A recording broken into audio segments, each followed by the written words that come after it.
Okay, I can't possibly have a gorgeous piece of avocado toast and not eat any of it. So today, I'm gonna help you learn how to make avocado toast. I know avocado toast is a really big deal. Everybody loves their avocado toast. Often it's kind of expensive when you go out to the cafes, and so I wanted you to know how to make it at home. It's gonna involve a couple of fun techniques. We're gonna do some quick pickling, and we're going to poach an egg. So if you don't know how to do either of those things, keep watching. Okay, so the first thing we're gonna get going is our pickling liquid. And to do that, we need a saucepan, and in it is gonna go half a cup of vinegar. I'm gonna use two kinds of vinegar. I'm gonna use rice wine vinegar, so I'm gonna do about a quarter cup of that, and I'm gonna use champagne vinegar. A lot of people use red wine vinegar. That's very popular, or you can just use classic white distilled vinegar. I'm not sure it makes a difference, but I really love champagne vinegar and rice wine vinegar, apple cider vinegar. So that would be a way for you to play around with your own flavors. That's what's fun about doing your own pickling liquids, is you really do get to explore exactly the kind of flavor you want to find. So I've got my half a cup of vinegar, and I'm gonna do a half a cup of water. We're gonna do a teaspoon and a half of salt. And then I love, these are just my personal touches. I do a capful of juniper berries.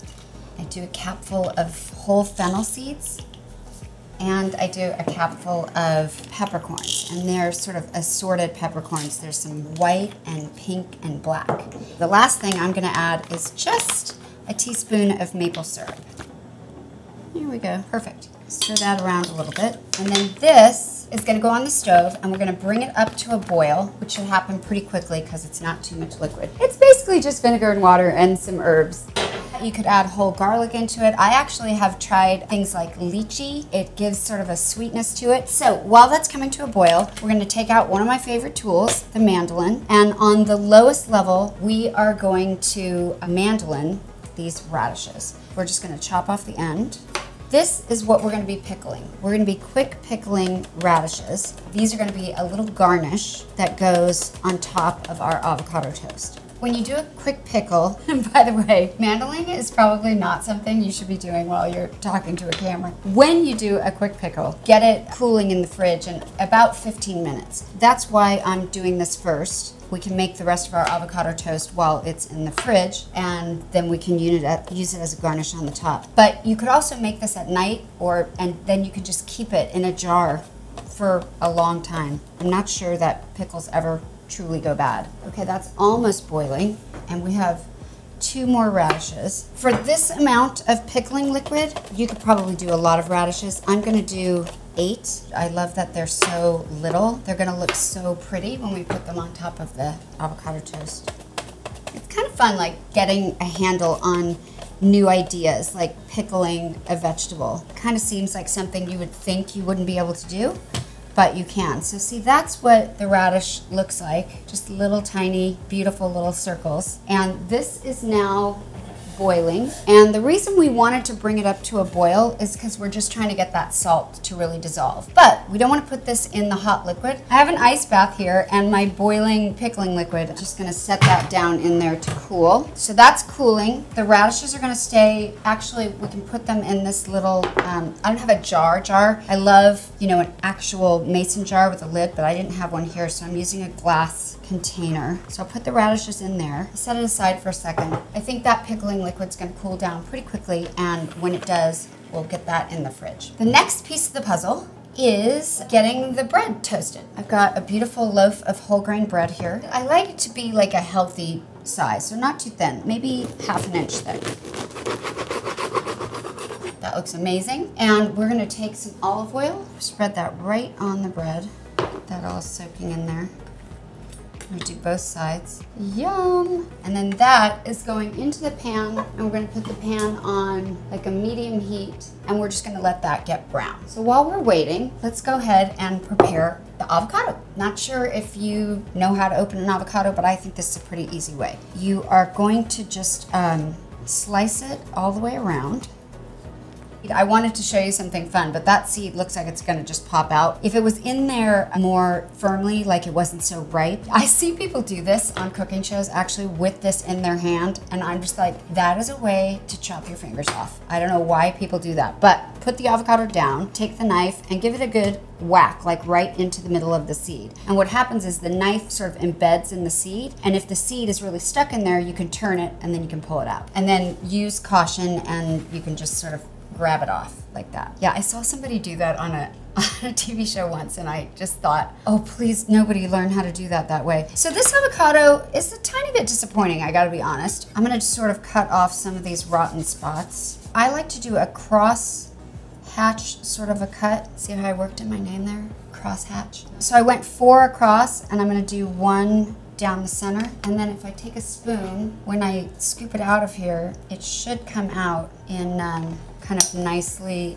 little cut squares. Wow, see, that's not a great avocado. I'm not gonna waste it. I'm just gonna scoop out the brown part. I hate that when you go to a grocery store and you get something and then you get all the way home with it and it's not as good as it should be, but this will still be good. I'm just going around the brown spot. Okay, so now we're gonna squeeze some lime on that.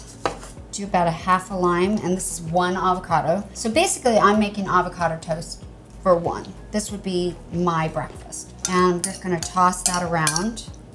A little salt, a little pepper, tossing that around. So that is gonna be ready to go on top. Okay, so we're gonna check our bread. I heard it sizzling. Oh, that looks pretty. So you can see that it's starting to get kind of golden brown there. So I'm gonna go ahead and flip that over. You can hear it sizzling. I love that sound. I'm gonna turn it up just a little bit so it gets a little bit browner. And I think our pickling liquid seems to be cooled down. So we're gonna just dump that entire thing over our radishes, put a lid on that, and that is gonna go in the refrigerator for at least 15 minutes. If you do it the night before, that's even better. Our bread is finished, so we are gonna take our bread, look at how lovely that is gonna go on our plate, and we're gonna compose that later. But the last piece of the puzzle that we need to have to put everything together is the poached egg. This is what everyone says, and I agree, is the most perfect way to poach an egg without using one of those little gadgety egg poachers, which I don't really love because they're so perfect that they look fake to me. I don't know if you've ever been served an egg. They're just like so perfect. I'd rather have one that looks like you know it was hand done with love. So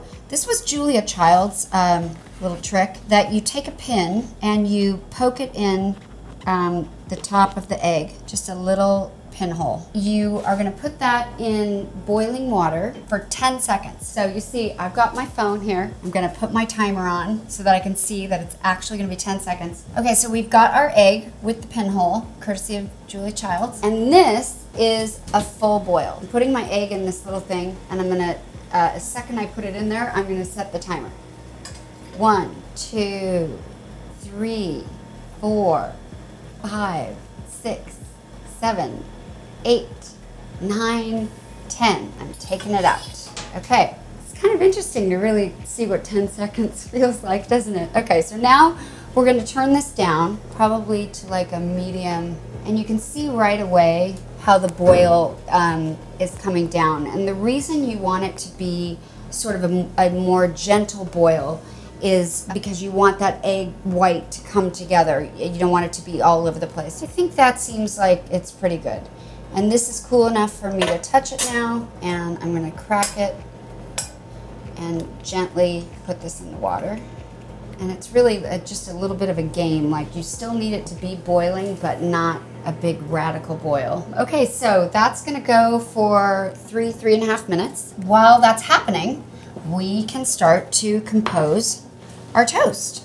So we have our beautiful golden brown olive oil bread, and then we cubed up our avocado with all the saved pieces from the somewhat rotten avocado that you can get mad at your local grocery store for selling you. Actually, this looks pretty good. I already salted and peppered this. I am going to put a little bit of, these are microgreens. They're gonna go right on the top. And these happen to be mini broccoli microgreens, and over those I'm going to pour just a little bit of olive oil and drizzle that over the whole thing, a little more salt, and then I'm going to take my little pickled radishes And I love these radishes. Just the bite that the vinegar gives the food. And this actually reminds me what I want for Christmas. So if any of you know my daughter, you can let her know that I want one of those food tweezers like they have in a professional restaurant. It's like a long stainless steel food tweezers, because if I had one of those, I'd be using it right now. Plus, it would make me feel like a badass. Everyone should take every opportunity they can to foster their inner badass. I could go forever with these radishes because I just love them, but that looks pretty to me. And we're up to 2 minutes. So we're gonna wait 1 more minute and we're gonna put the egg on top and we're gonna have breakfast. Yum.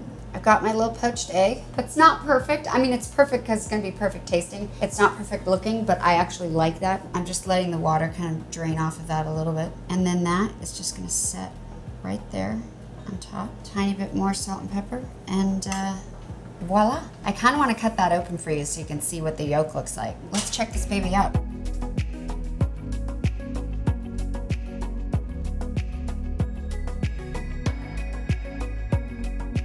So when I am going to eat a piece of avocado toast, I definitely get that egg sort of open like that. And sometimes I cut the piece of bread in half. Okay, I can't possibly have a gorgeous piece of avocado toast like that there and not eat any of it. So here goes me eating.